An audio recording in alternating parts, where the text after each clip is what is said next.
Our principal thoughts belong to God, not to the world. Let us hold the profession of our faith without wavering. What will I do? I will fear no evil, for thou art with me.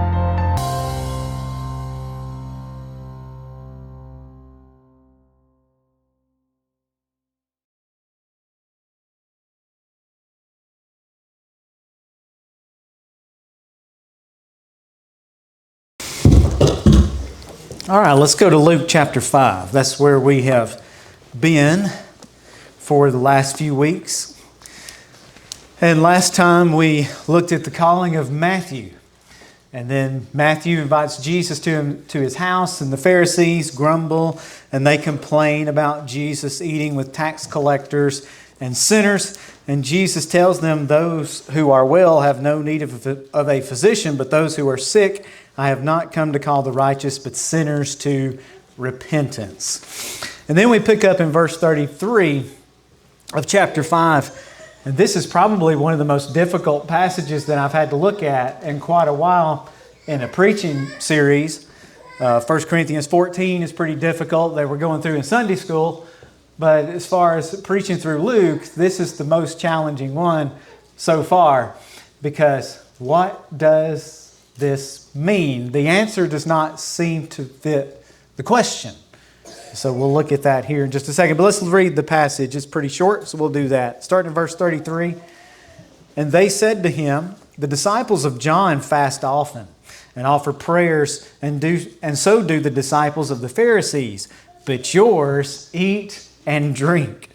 And Jesus said to them, can you make the wedding guests fast while the bridegroom is with them? The days will come when the bridegroom is taken away from them, and then they will fast in those days. And he told them a parable. No one tears a piece of new garment and puts it in an old garment. If he does, he will tear the new, and the piece from the new will not match the old. And no one puts new wine into old wineskins. If he does, the new will burst, and the skins will burst the skins, and it will be spilled, and the skins will be destroyed. But new wine must be put into fresh wineskins. And no one after drinking old wine desires new, for he says, the old is good, or the old is better. And so as we get into this, like I said, it's a pretty difficult passage to grasp what's actually going on here. What does Jesus mean? But we'll get into that in just a second. And so let's start in verse 33 and make our way through this passage. Now, with 33, it says, and they said to him. Now, when you read Luke's account, he had just been talking with the Pharisees. And so that's who he's referring to there. And they said to him, the disciples of John fast often and offer prayers, and so do the disciples of the Pharisees. But yours eat and drink. Now, it appears this event happens right after Jesus was with Matthew at that dinner, because he'd attended Matthew's house, and Matthew, Mark, and Luke put this event immediately following him being at Matthew's house. But the way that Luke tells the story, it sounds as if that only the Pharisees are present here. But Matthew gives us a little bit more insight. Here's the way Matthew begins his account in Matthew 9 and 14. Then the disciples of John came to him saying, why do we and the Pharisees fast, but your disciples do not fast? And so the disciples of John the Baptist, are present here as well. And when I read this, I kind of get the impression, knowing the mentality of the Pharisees like we do, I kind of get the impression that maybe they were trying to manipulate John's disciples a little bit here and trying to convince them not to follow Jesus.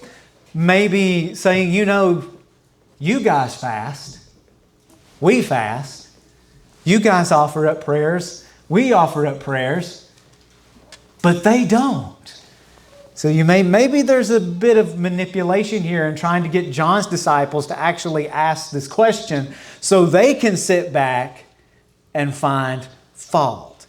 Now the text doesn't say that that's what was going on, but that would fit into their manipulative behavior. And so eventually they ask Jesus this question about fasting. Now, what's the big deal? What's the big deal here? Why ask this question as a committed Pharisee? What does it matter? Well, we know that the religious system of the Pharisees, it was one of self-righteousness, man-made traditions, public displays of piety. And three major ways that they would display their piety would be through fasting, prayers, and giving alms. Fasting, prayers, and giving alms is how they would show their piety in public. Now, John, he gives us Jesus, I should say, gives us some insight to this in the Sermon on the Mount. In Matthew chapter 6, he describes a lot of this behavior of the Pharisees. And so I'll read a little bit of that. In Matthew chapter 6 and verse 1, here's what Jesus says. Beware of practicing your righteousness before other people in order to be seen by them, for then you will have no reward from your Father who is in heaven. Thus, when you give to the needy, give alms, sound no trumpet to them, as the hypocrites do in the synagogues and in the streets, that they may be praised by others. Then he goes on down a little bit further, verse 5. And when you pray, you must not pray like the hypocrites, for they love to stand and pray in the synagogues and in the street corners, that they may be seen by others. And then down in verse 16, here's the fasting. And when you fast, do not look gloomy like the hypocrites, for they disfigure their faces, that their fasting may be seen by others. And so they walk around with disfigured faces. Look at me, what I'm having to go through. I'm on a fast. Now remember the prayer of the Pharisee and the tax collector in Luke chapter 18? That Pharisee in that parable, he prays, God, I'm glad I'm not like other men. I fast twice a week. He mentions that in the prayer. I fast twice a week. And they did fast twice a week. On Monday and Thursday was their custom. The Pharisees would fast on Monday and Thursday. And you know why they fasted on Monday and Thursday? Because those were the days that the people went to the marketplace. And so there were more people in the towns and the villages. And so there was a bigger audience for the performance, for them to say their prayers out loud, for them to disfigure their faces as they fasted. Now here's the kicker though. The law only required one fast per year. One. And it was on the Day of Atonement. And you can find that in Leviticus chapter 16. So this goes well beyond that. Twice a week is a lot more than once per year. And when you see fasting in the Old Testament outside of the Day of Atonement, it was always spontaneous. Because fasting is symbolic for grief and mourning and humility, seeking God. And so those fasts were many times spontaneous, not ritualistic.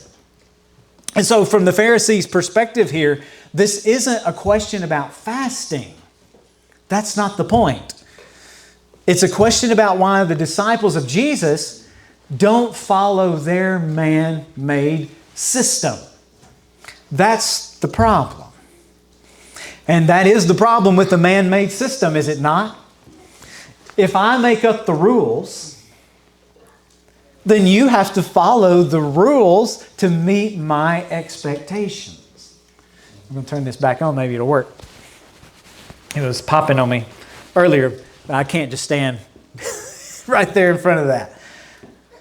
And so with that man-made system, if I make up the rules and you have to follow them, and you may have even experienced that maybe at another church or something like that. I've experienced that.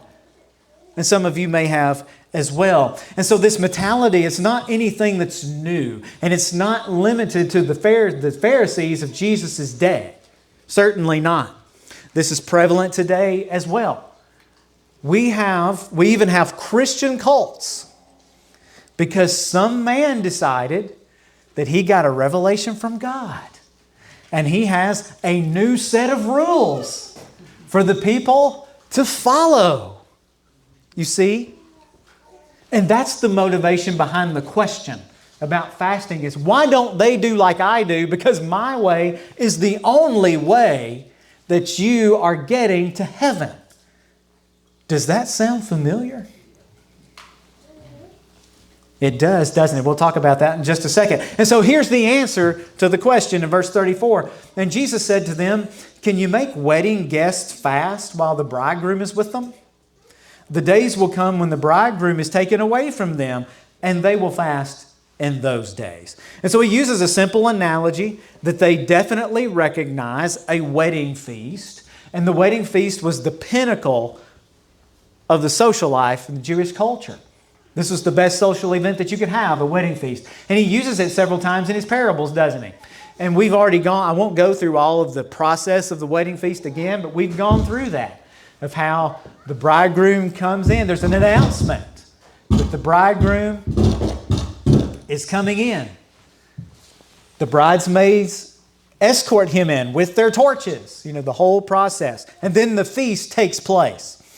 And so the feast begins when he arrives.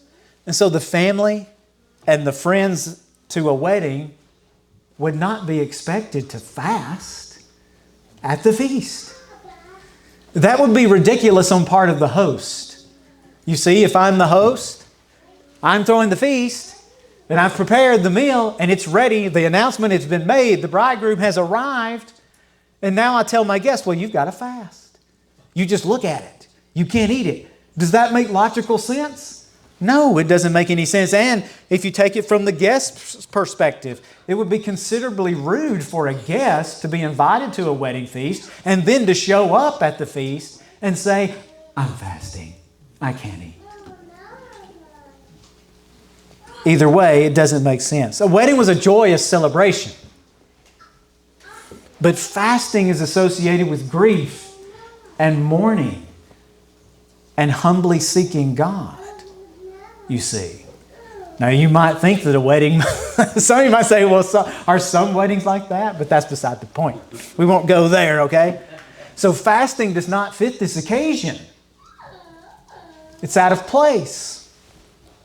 Now, Jesus, he's obviously implying that he's the bridegroom. That's easy to ascertain, isn't it? He's the Messiah. And so why would this be a time of mourning and grief while Jesus is present? Salvation has come to Israel. He's here. Now, the Pharisees couldn't see it. They were blinded to it. But he's here. So this should be a celebration. Not a time of grief, not a time of fasting. And this is the first time in Luke's gospel that Jesus refers to his death. When you read it chronologically, here in chapter 5, here at the end, this is the first time Jesus refers to his death. And obviously the bridegroom taken away, he's talking about the cross, isn't he? And the resurrection and ascending back to heaven. And this could be the reason that the disciples of John were fasting as well. Because he's in prison at this time. And so maybe since he's gone, that they are fasting and humbly seeking God. And now the Pharisees are trying to use them against Jesus as well. Now that's easy to understand right there. But here's the part that's hard. He continues on in verse 36, and he tells them a parable. Now, this is not really a parable in the traditional sense as we think of parables, like the prodigal son, where you have characters and they go through a story. It's more of kind of two analogies put together. And so here's what he says. No one tears a piece from a new garment and puts it on an old garment. If he does, he will tear the new, and the piece from the new will not match the old. And then Matthew's version also adds that the patch will tear away from the garment when it shrinks. Matthew adds that detail as well. Okay, so let's stop there with the first example. We'll get to the new wine in a minute.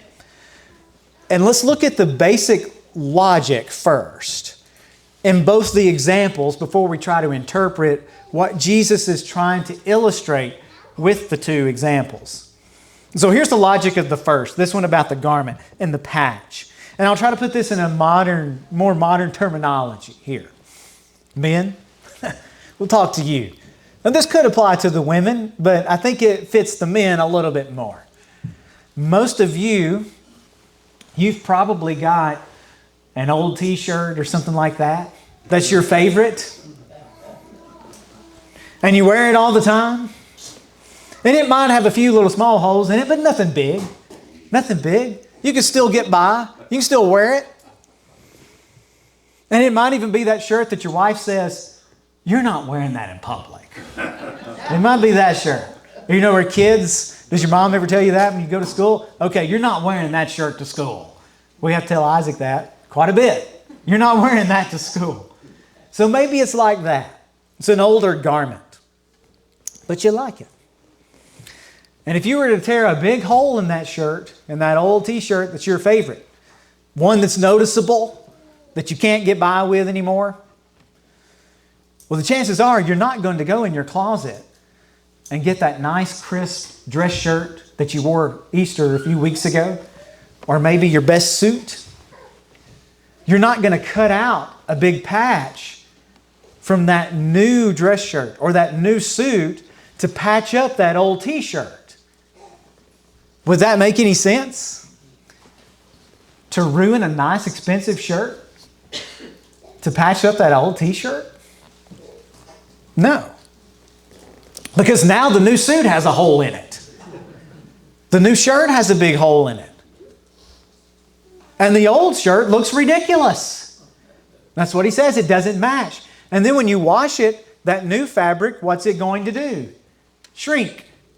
And then the patch tears.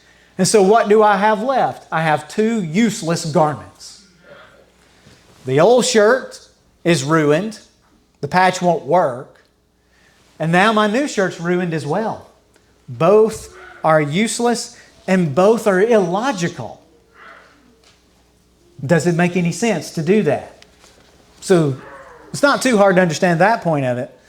But what does Jesus mean by it? We'll get to that in a second. And the next example is basically, it follows the same logic as the first.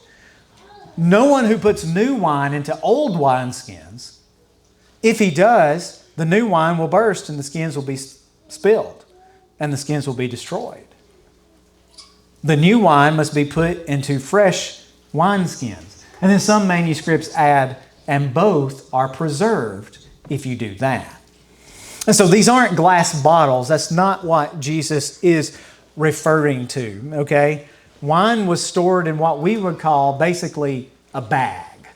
A leather bag is what it is. And it was made out of goat skin or sheep skin.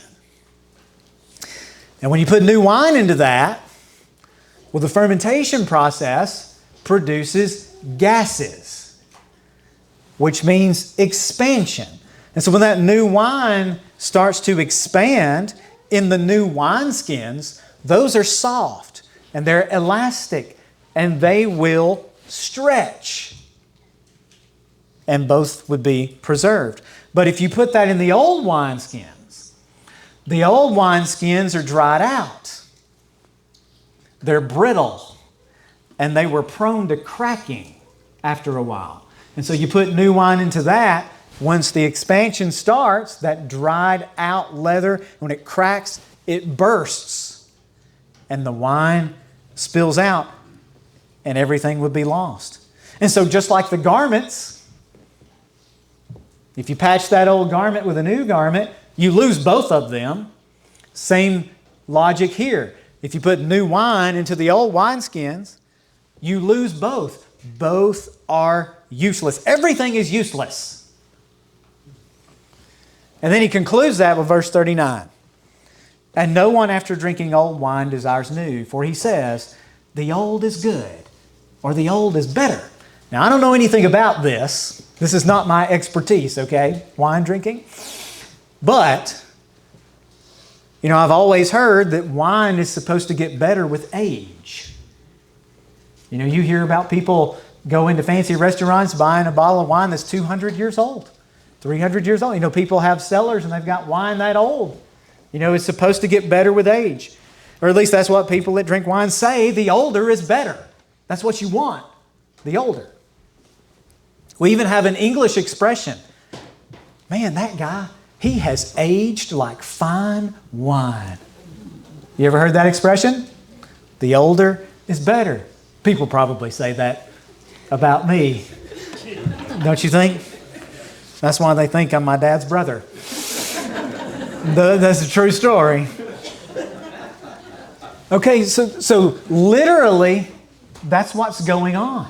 It's not hard to understand literally and the logic behind the examples, but what does it mean? And here's the difficult part, because I'll have to admit, growing up, no one ever explained this. What it actually meant. They would quote it sometimes, but I never knew. It always confused me. What does this actually mean? And what's the point that Jesus is trying to make in all of this? Because here's what we have to look at. When we look at the statements about patching the garment or the wineskins, does it pertain to the Pharisees? Is it a description of them? Is it a description of John's disciples that are present as well? Or is it a description of Jesus' disciples? Who is it directed to? And what is he talking about? And it depends on who you read. Because there are many different opinions about this. Some people think it's the Old Covenant, the Old Testament. Some people think it is directed toward the disciples, and some people think it's directed toward the Pharisees. And so when you're looking at all this, where do we go with it? But I think the most logical way to look at it is it's got to be directed toward the Pharisees. Because they were the ones grumbling in the passage above. And then the way Luke puts this, he's talking about they are there asking this question, and we know how ritualistic they were. I don't think it's referring to the Old Covenant. I don't think that Jesus is talking about the old wine being the law or the old garment being the law. And here's the reason why.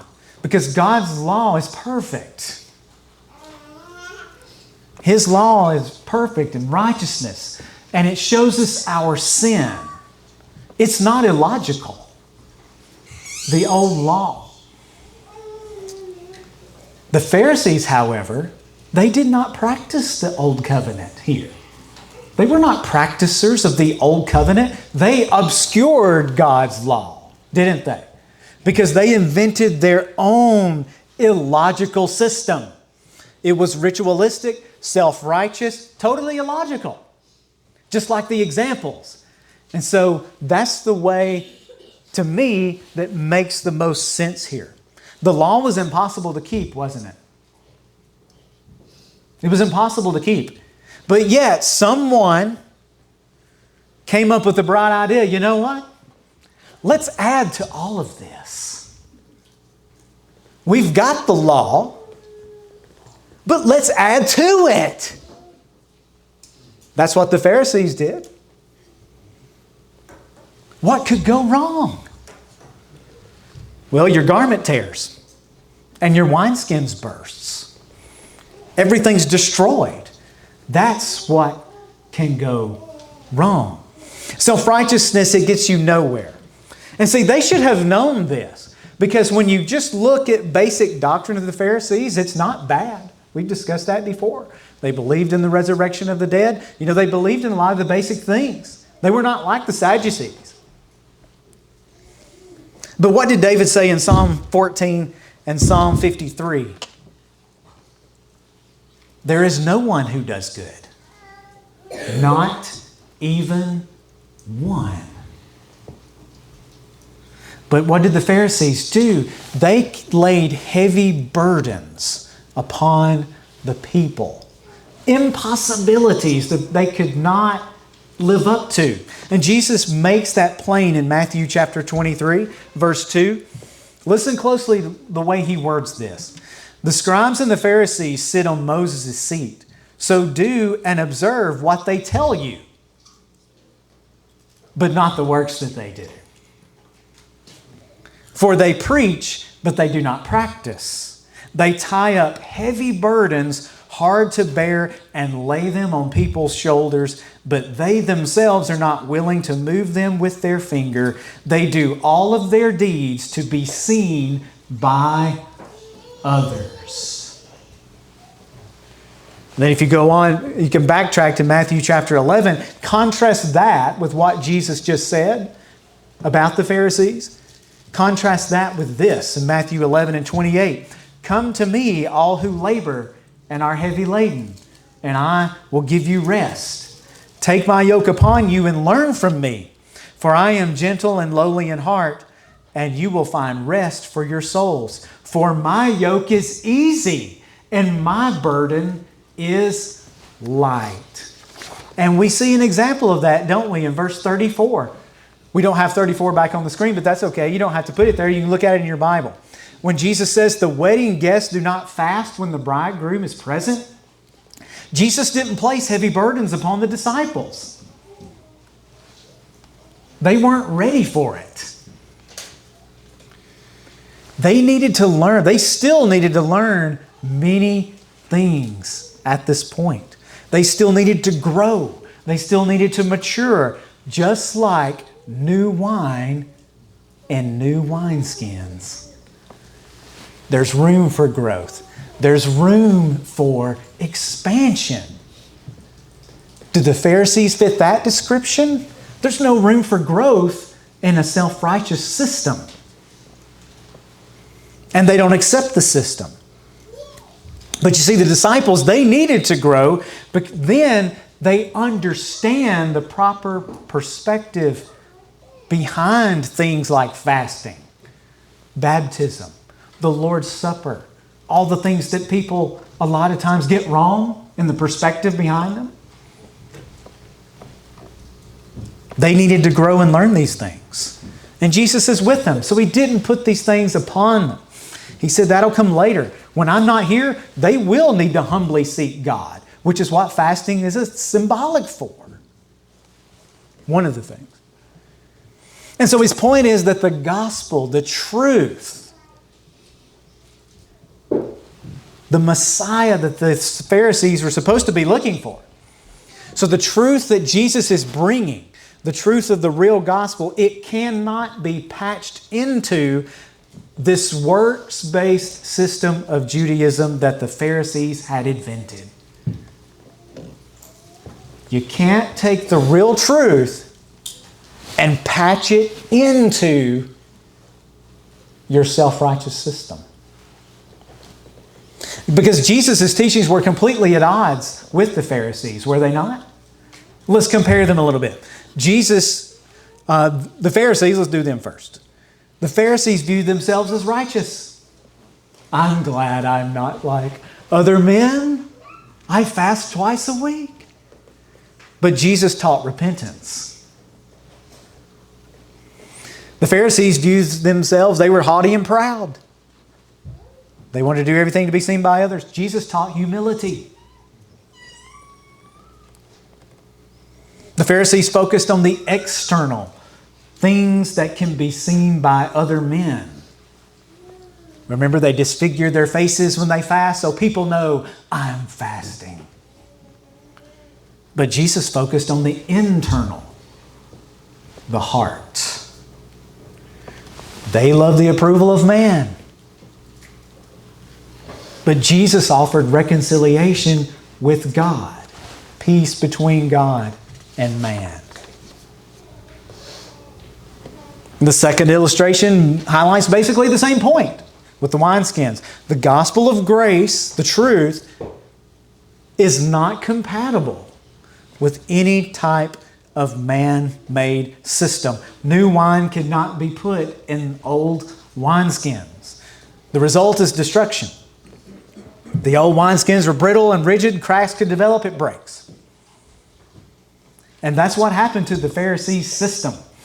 It came crashing down.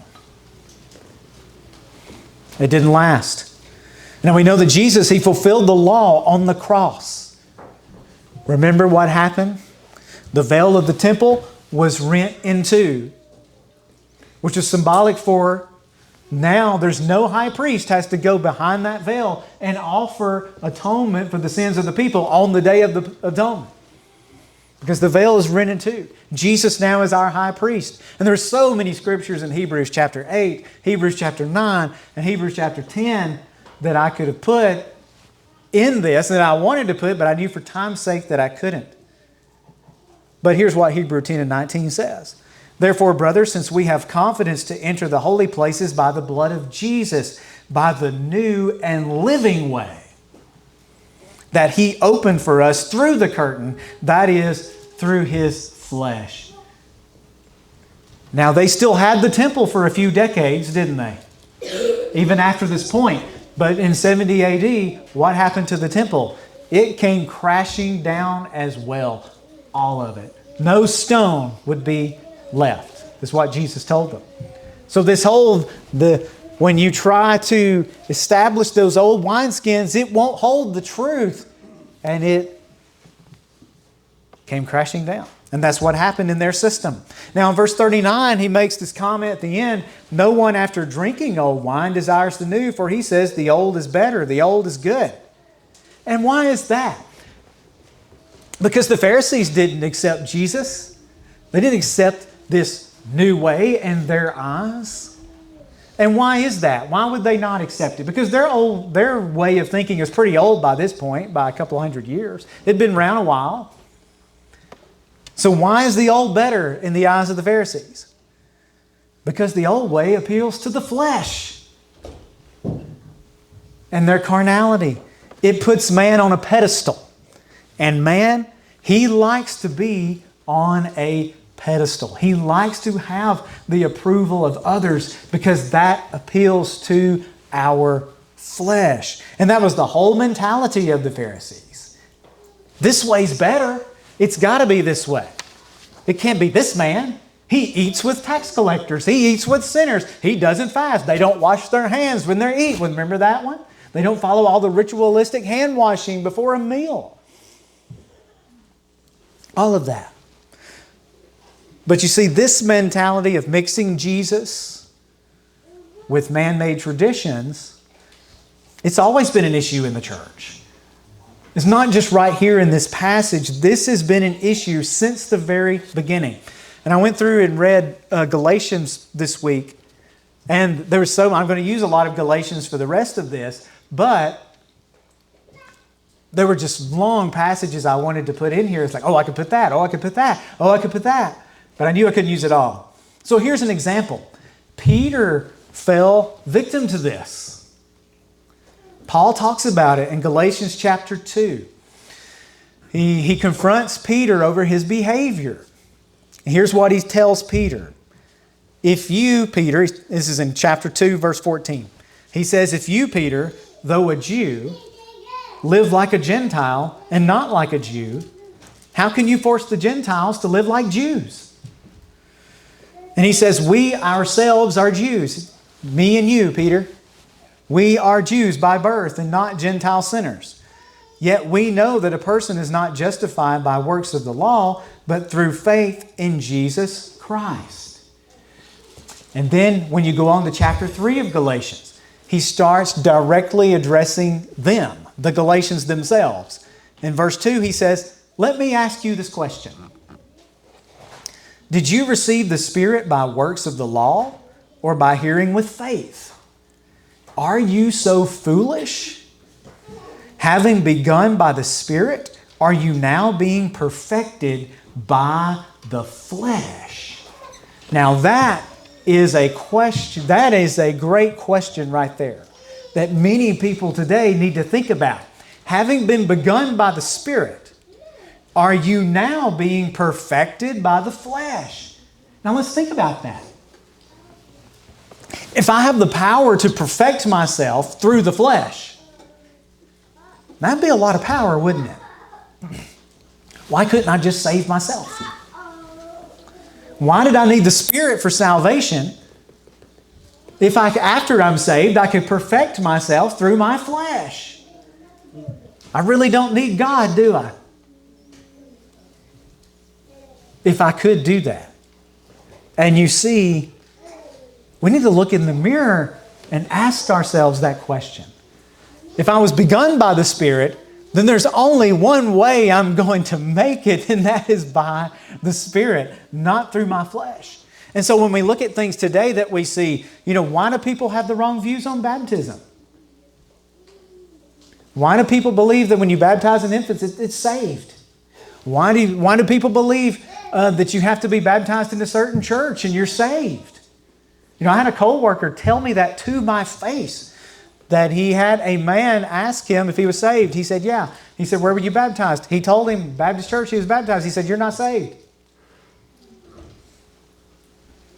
He said, you have to be baptized in such and such place. Why do people have that kind of view? Because of a man somewhere. Some man somewhere came up with it. Why do people have the wrong view of the Lord's Supper? Because men invented it somewhere down the line. Why do some charismatics say that you have to speak in tongues to be saved? Because some man made it up. Why do we have Christian cults like Mormons, Jehovah's Witnesses, or the Amish? Because some man made it up. And you see, all of those systems that I just named, they have one thing in common. They're the only ones going to heaven. So somebody's got to be wrong. If the Mormons say we're the only ones going, the Jehovah's Witnesses say we're the only ones going, the Amish, you got to do it their way or you're not going. And in other places, somebody has to be wrong. Because they can't all be right, can they? So if you can only get there by a man-made invention, that's what they've done. And they've patched Jesus into their man-made inventions. And so you see, the system is what's important. In all of those I mentioned, it's the system. You've got to do this. And then we've just patched Jesus into the system. And it will not work that way. And that was the title of my the sermon. Is Jesus a patch in your life? Or is He your whole life? Now let's go back to Galatians. I promise I'm getting close to the end here. In Galatians chapter 1, and Galatians is one of my favorite books, by the way. Because Paul, in the beginning, he doesn't have this long salutation. Where he gets, or greeting, I should say, not salutation, greeting. He just gets right to the point, right off the bat. In Galatians 1 and 6, here's what he says. I am astonished that you are so quickly deserting Him who called you in the grace of Christ and turning to a different gospel. Not that there is another one, but there are some who trouble you and want to distort the gospel of Christ. But then here's his next statement, and this is big. But even if we or an angel from heaven should preach to you a gospel contrary to the one we preach to you, let him be accursed. Anathema is that Greek word there. As we have said before, so I now say again, if anyone is preaching to you a gospel contrary to the one you received, let him be accursed. For am I now seeking the approval of man or of God? Or am I trying to please man? If I were still trying to please man, notice he says still. He was a Pharisee, remember? If I were still trying to please man, I would not be a servant of Christ. And you see, so it's clear you can't patch Jesus into a system. It's not going to work. It's either all Jesus or nothing. And you see, that is the problem. Because how many of you fallen victim to this before? Where people, they go to churches, they try to please the pastor. Because the pastor says, you got to do X, Y, and Z. I'm talking about traditions, not Bible. You got to please the pastor, you got to please the elders or the deacons or whoever. Or maybe mama. I know people that have fallen victim of that they do things And I'm talking about church people. They would do things just to please Mama because Mama did it that way.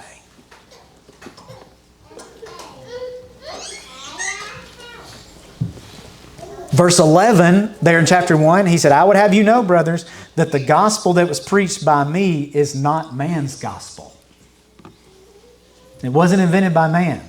It's the true gospel. And Jesus said in John 14:6, I am the way, the truth, and the life. No one comes to the Father except through me. So I think it's clear that Jesus is telling them, your system, the truth, does not work in your system. It's just like the garment, both are destroyed. The wineskins, everything's destroyed with this. Because the truth's not there. The truth can only be put into new wineskins. And one last thing I think we need to discuss before I close. Because we're talking about man-made systems. But listen closely to this, young person. Well, you don't have to be young. Older people as well. But if you're not saved, you need to understand this. You can't patch Jesus into your old lifestyles.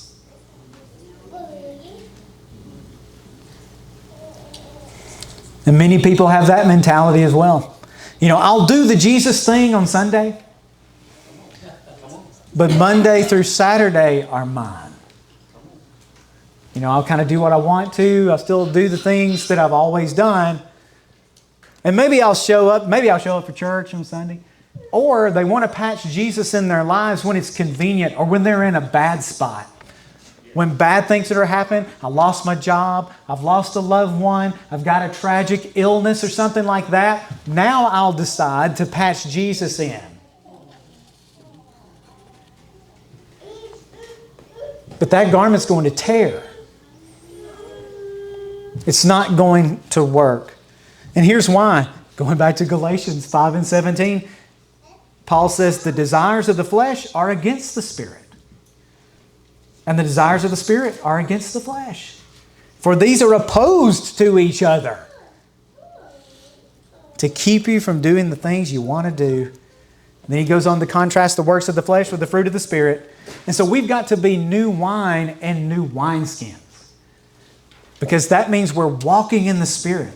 We're growing in grace and practicing repentance. You see, there's room there for expansion, and that's what the church is for. That's why we teach the Bible every week, because maybe this week you were weak. Maybe you gave in to some temptation. This doesn't mean that you're perfect and you never sin. And you think, no, I've got to go to church, because more than likely one of my pastors is going to talk about something in that Bible that I need to hear. He may not know I need to hear it, but I do. And guess what? If you're not here, you don't hear it. You don't get that comfort. Remember in 1 Corinthians 14 we were talking about the prophecy that builds up the church? One of them was building up and exhortation, but one of them was comfort. That's what he said. For comfort, it provides that as well. The last thing I'll leave you with here from Galatians 5 and 25. If we live by the Spirit, let us also keep in step with the Spirit. So don't fall for that mentality, young person, that you can just patch Jesus in when it's convenient for you. You know, He's got to be your whole life. He's not a patch. It's a whole new garment. The robe of righteousness that is used a lot of times in Jesus' parables and things like that. You know, the prodigal son, he got a robe of righteousness, which is symbolic for his salvation, right? Well, that robe of righteousness didn't have patches in it. It wasn't patched together, a patchwork like Dolly Parton's coat of many colors. Okay? That was the best garment. It was a family heirloom that was passed down, supposed to be to the oldest son. It was valuable. It was the robe of righteousness. And so that's what I'll leave you with today. Let's view God in the right way. And we're all guilty of that to some extent sometimes. We just like to patch Jesus into our lives, but He's got to be our entire life. When you go to work every day, every decision we make, Jesus has to be the center of all of that. And we've got to remember that. And sometimes it's a hard lesson to learn. I've had to learn it the hard way, and I'm sure you have too. But if we keep on striving, persevering, we will grow. There's room for growth there. And that's what He said, that the new wine must be in the fresh wineskins so that we can expand and grow. And God bless you today.